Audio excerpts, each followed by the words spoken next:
नमस्कार, सत्यदर्शन न्यूज मध्ये आपले स्वागत आहे. मी पायल शहा. एक नजर टाकूया आजच्या ठळक घडामोडीवर.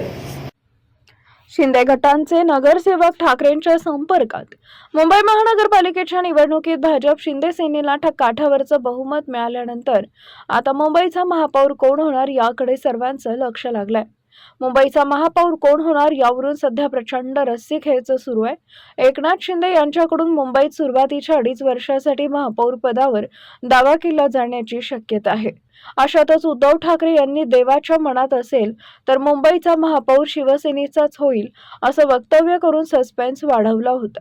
या सगळ्या घडामोडी सुरू असताना मुंबईत पडद्यामागे गुप्तपणे वाटाघाटी सुरू असल्याची माहिती समोर आली आहे. त्यानुसार ठाकरे गटाकडून शिंदे गटाच्या नगरसेवकांशी संपर्क साधण्यात आल्याची माहिती सूत्रांनी दिली आहे. देवेंद्र फडणवीस हे सध्या दावोस आर्थिक परिषदेसाठी परदेशात गेले आहेत. या काळात दगाफटका होण्याची शक्यता नाकारता येत नाही.